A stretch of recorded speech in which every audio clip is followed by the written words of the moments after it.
inabot na 80 taong pagdiriwang ng kanilang kaarawan. Kaya yung basahin ko ang salita ng Diyos.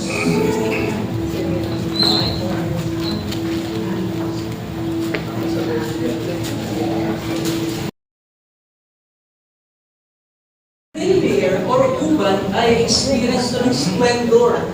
Pagpapakita na ikaw ay namamayagpag at mamaya iyan yung t-shirt ko pa rin. Okay lang, Pastor, kahit hindi. Okay? Sa karawan ni Ate Josie at Kuya Ani. And I pray, sana abutin ko rin ang kanilang edad. More. But how many years of fun you had? Yung mga 70s dito, ang edad, sigurado ang dami yung pinagdaan ng kasiyahan. See? Pero kami parang kulang pa. And lalo na yung mga mas bata. Puro gadget na lang. Pero tayo, salamat sa Lord. Now, may sinabi si Prophet Isaiah. Isaiah chapter 46, verse 3 and 4.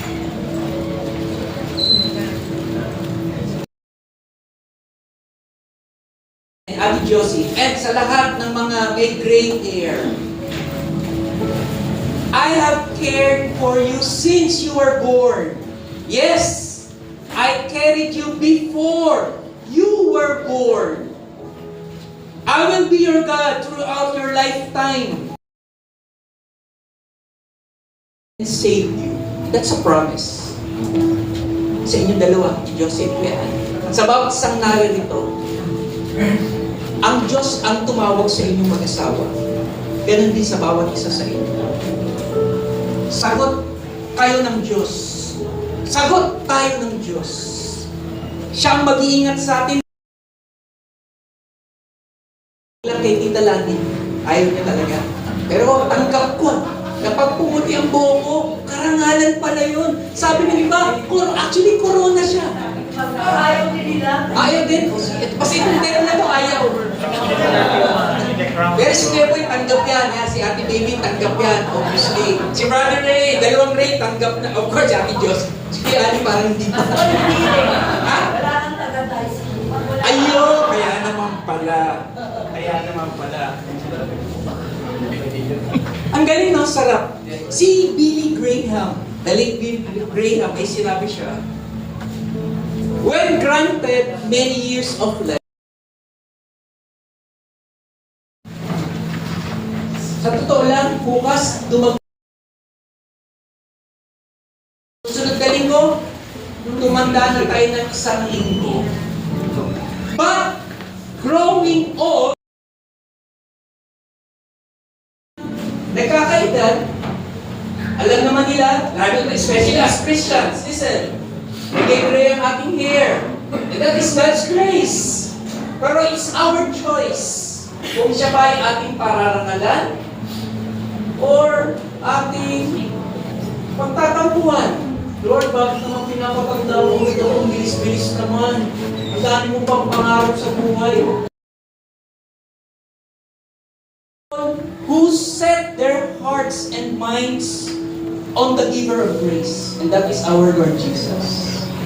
Sa kanya tayo mag-focus. Siya ang bahala sa atin. Kahit sa aming pagkakalo. Ako po, kung mapapansin ng mga senior, especially the ladies, umaalalay talaga ako.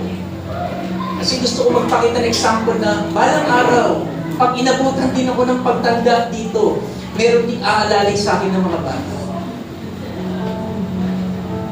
And for lastly, sabi sa Psalm 92, verse 12 to 14. Psalm 92, very familiar passage. But the even in old age, they will still produce fruit. They will remain vital and green. They will declare, the Lord is just, He is my rock. There is no evil in Him. Ate Josie, sa totoo, na-inspired ako. At sa'yo, Kuya Ani. Kasi kapag merong life group, talagang active silang dalawa. Saksi po ako dyan. Of course, yung group nila. Pero iba, hindi siguro napapansin. And nakita ko, sa pagdalo nila, personally ako, napapalakas nila. Kasi bakit? Sa edad nilang ito, pumupunta sila rito para mag-flourish pa. Kasi ba iniisip, oy, dito na sa bahay, okay na ako dito. But this couple, hindi. Sana ganun din tayo. Kasi the more na gusto natin yan, I do believe, and this is God's reward for the integrity.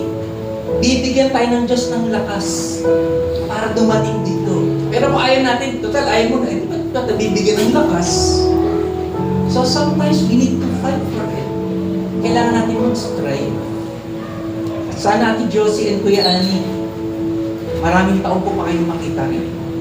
Kasi marami kayong ma-inspire, especially yung mga mas younger. Yan, may mga young husbands dito.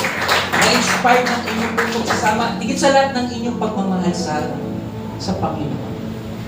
Pagpalain pa kayo ng Diyos ng mas mahaba. Marami pa kayong mga kapatid na mapalakas din ang kanilang pananampalataya. At ipahidulot ng Diyos, abuti namin or malampasan pa rin namin ang inyong mga edad na nagbibigay liwanag sa ating iglesia. Pagpalain po kayo ng Diyos sa pakikinig din ng salita, pagpalain din ang mag-asawa niyo.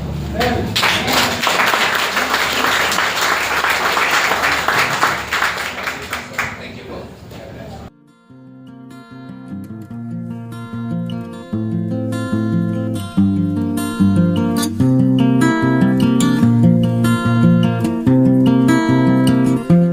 Thank